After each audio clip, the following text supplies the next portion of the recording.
Práca tvojich snov sa nech neprezmení na prácu tvojej najhoršej nočnej mori.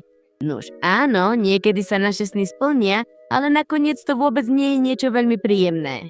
Ak chceš vedieť, o čom hovorím, vypočuj si toto zhrnutie. Pozor na spoilery! Tento príbeh sa začína tým, že Shen sedí vo svojej izbe.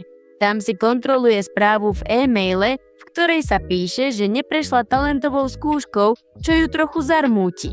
Ale za úsvitu s veľkým optimizmom sa vyberie do iného štúdia, aby sa priamo porozprávala s pracovníkmi televízie a pokúsila sa presadiť vo svete showbiznisu. A tam, v jednej z kancelárií kanála, riaditelia Yua Lian príjmu Shen a požiadajú ju, aby sa predstavila. Ona im začne rozprávať trochu o svojom živote a o svojej vášni pre hudbu. Uprostred rozprávania im vysvetlí, že sa jej nepodarilo prejsť konkurzmi, ale nemá v úmysle sa vzdať. Preto im nechá svoj životopis v nádeji, že ju na kanáli zamestnajú. Ak sa teda nemôže stať profesionálnou speváčkou, aspoň chce pracovať v niečom, čo súvisí s hudbou. Lian sa k Shen správa trochu hrubo, dokonca si začne myslieť, že je len obyčajná fanúšička, ktorá sa chce dostať na kanál, aby bola na blízku umelcom a nič viac. Yu, keď vidí Lianov postoj, sa snaží Shen obhájiť a byť oveľa chápavejšia. V tom im Shen ukáže, že má kvalifikáciu na prácu tam a hoci Lian stále pochybuje, Yu jej povie, že ju zvážia, aby jej dali šancu. Keď vyjde z kancelárie, jeden z pracovníkov ju požiada o pomoc s presunutím niekoľkých krabíc. Shen sa ochotne ponúkne, že mu pomôže, ale nechtiac vojdu na filmový pľac a režisér sa rozzúri, pretože prerušili natáčanie. Boxu sa ich zastane a žiada, aby sa k ním správali s trochou rešpektu. Keď položia krabicu na svoje miesto, Shen pozdraví Boxu a spýta sa ho, či si ju azda nepamätá. On sa na ňu úprene pozrie a povie jej, že nie, nepamätá si ju a nech mu prepáči, pretože nie je v najlepšej nálade. Keď Shen odchádza z filmového pľacu, jedno z dievčat sa jej spýta, či by mohla pomôcť opraviť počítač jej šéfky King. Shen teda prikývne a ide vykonať svoju prácu. Keď King vojde do svojej kancelárie, nečakala, že tam Shen bude. Nahnevane sa jej pozrie do očí a spýta sa jej, kto je. Na tomto kanáli je akoby každý nepriateľský. Shen sa teda predstaví a oznámi jej, že len opravovala jej počítač. Potom ju King požiada, aby odišla z jej kancelárie a ešte raz sa jej opýta na meno s až pri veľmi panovačným vystupovaním. Potom, keď Shen odchádza z kanála, dostane správu od svojej najlepšej kamarátky, ktorá sa pýta, čo sa stalo a ona jej odpovie, že jej to povie neskôr. A tak sa potom obe stretnú a jej najlepšia kamarátka Yuan má pre ňu pripravené prekvapenie, takže ju požiada, aby zatvorila oči a nasledovala ju a keď ich otvorí, uvedomí si, že tam je cestička z ruží. Yuan ju povzbudí a povie jej, že čoskoro sa všetky jej sny stanú skutočnosťou a obe sa usmejú. Na druhý deň sa Boxu pokúšal nacvičovať rapovú pieseň a požiadal svoju asistentku, aby si ju vypočula, potom sa jej spýtal, čo si o piesni myslí. Na tomu ona povie, že mu vôbec nerozumie, čo spôsobuje, že pieseň nie je vzrušujúca. Boxu sa jej tam spýta, či si je istá, že vôbec nič necítila a ona sa mu ospravedlní, pretože v skutočnosti o hudbe veľa nevie. Naliehavo jej povie, že nezáleží na tom, či sa vyzná alebo nevyzná v hudbe, ale že mu jednoducho má povedať, či sa jej pieseň zdá dobrá alebo nie. Na tomu jeho asistentka dá za pravdu a povie, že pieseň znie dobre. A po zotmení sa Shen a Yuan začnú rozprávať o všetkom, čo Shen na kanáli zažila. Keďže Yuan je fanúšičkou Boxu, je veľmi nadšená, že sa dozvie, aký je. Keď to Shen počuje, vysvetlí jej, že na ňom nie je čo obdivovať, pretože Boxu je trochu arogantný. Takže jej pripomenie, že umelci nie sú vždy takí, ako sa zdajú v televízii. Áno, úplná pravda. V inej scéne King vyčíta svojmu manželovi Hao, že zle riadi kanál.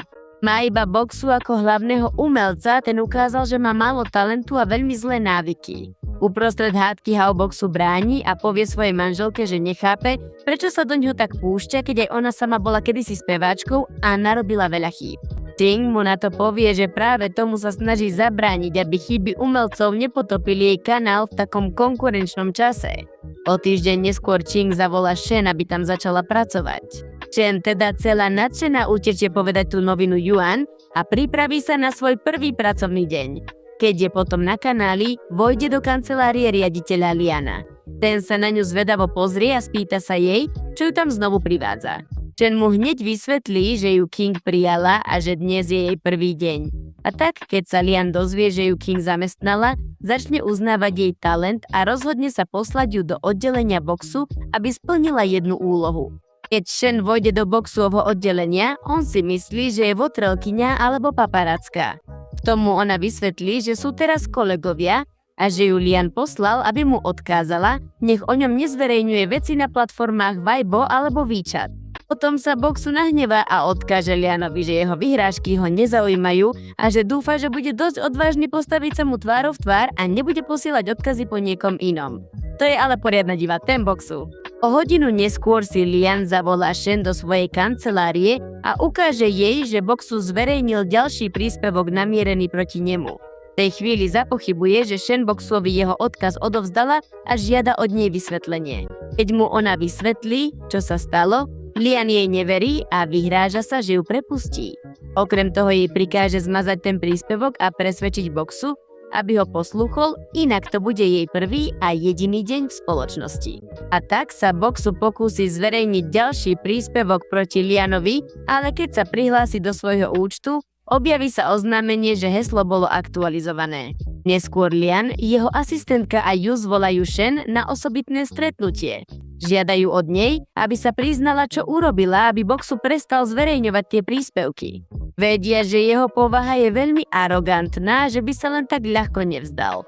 A chudera Shen im s trochou hanby prizná, že mu hackla účet a zmenila heslo. Kým všetci rozoberajú situáciu, boxu otvorí dvere a postaví sa Lianovi. Nemá však inú možnosť, než uznať, že sa mýli a nasledovať Liana do jeho kancelárie a potom ju zagratuluje Shen, že všetko vyriešila tak rýchlo. Potom sa Shen rozhodne poslať Yuan správu o všetkom, čo sa jej deje v kancelárii. V tom dostane telefonát od boxu, ktorý sa vydáva za nejakého nadriadeného a predvolajú do nahrávacej miestnosti kanála. Keď Shen naivne posluchne rozkaz a navštívi miestnosť, uvedomí si, že to bol boxu, kto jej volal. V miestnosti sa jej boxu, veľmi nahnevaný, opýta, či to bola ona, kto mu hackol účet. Na tomu ona, trochu nervózna, vysvetlí, že sa cítila pod tlakom svojich šéfov, pretože sa jej vyhrážali prepustením a nenapadlo jej nič lepšie, než hacknúť mu účet, aby nemusela odísť zo spoločnosti. Potom mu objasní, že o 3 mesiace bude môcť získať svoje heslo späť a ďalej používať svoj účet bez potreby zverejňovať veci proti Lianovi. Taká celá milá v štýle láska a mier, ale boxuje pred odchodom z miestnosti povie, že urobí všetko, čo bude v jeho silách, aby ju prepustili a aby už nikdy viac nemohla pracovať v tomto odvetví. Shen však naberie odvahu postaviť sa mu a vysvetlí mu, že sa musí naučiť brániť ako muž, namiesto toho, aby na svoj účet zverejňoval hlúpe nápady. A aby toho nebolo málo, pripomenie mu, že ona nemá nič spoločné s jeho problémami s Lianom. A tak si v tej chvíli Shen uvedomí, že na boxu kričala, tak sa pokúsi upokojiť a navrhne mu, aby sa vžil do jej situácie. Ona proti nemu nič nemá, ale je nutné, aby si udržala prácu a zmena hesla bola jediné možné riešenie. Okrem toho sa mu snaží dať najavo, že svet sa netočí okolo neho a že jeho správanie môže poškodiť aj spoločnosť. Nakoniec, ak spoločnosť padne, padne aj jeho kariéra. Na poludnie sa boxu stretne so svojím otcom. Ho s veľkou láskou pozdraví a opýta sa ho na jeho hudobné projekty, takže mu boxu začne rozprávať, ako všetko napreduje. Potom mu jeho otec začne naznačovať, že už je čas, aby opustil hudbu a pokračoval v rodinných podnikoch, ktoré vybudoval.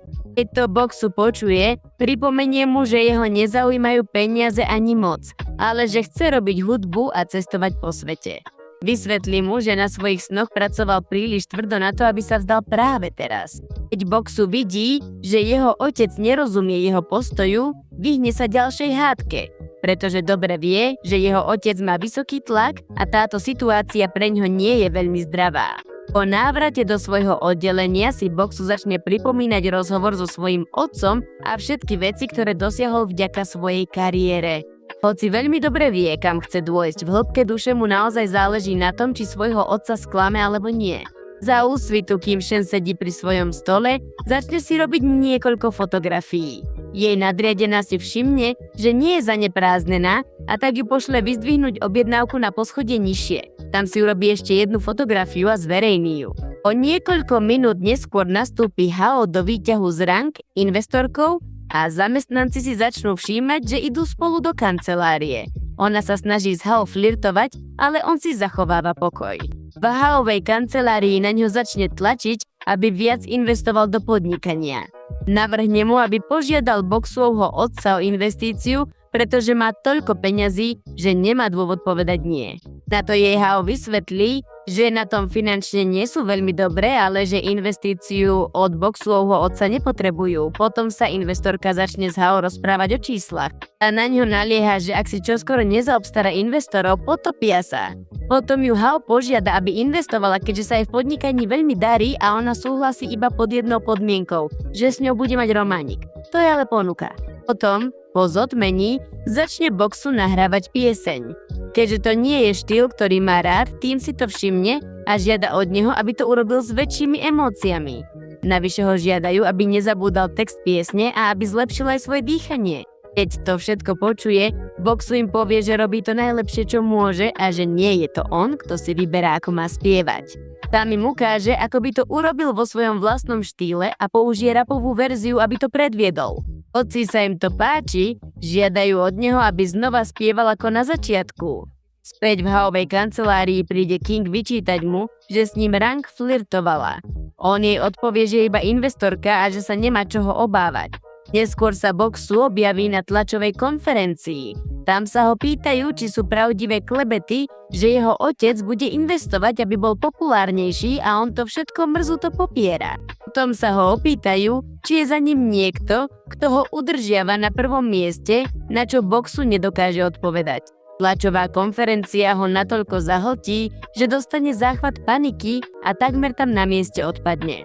A ak už chceš vedieť, či sa ten chlapec z toho záchvatu paniky zotaví, alebo či spoločnosť opäť stúpne, budeš si musieť počkať na ďalšiu časť. Ja som Ems Rezumen a veľmi pekne vám ďakujem za sledovanie. Nezabudni sa prihlásiť na odber, dať like, komentovať a zapnúť si upozornenia. Bye bye!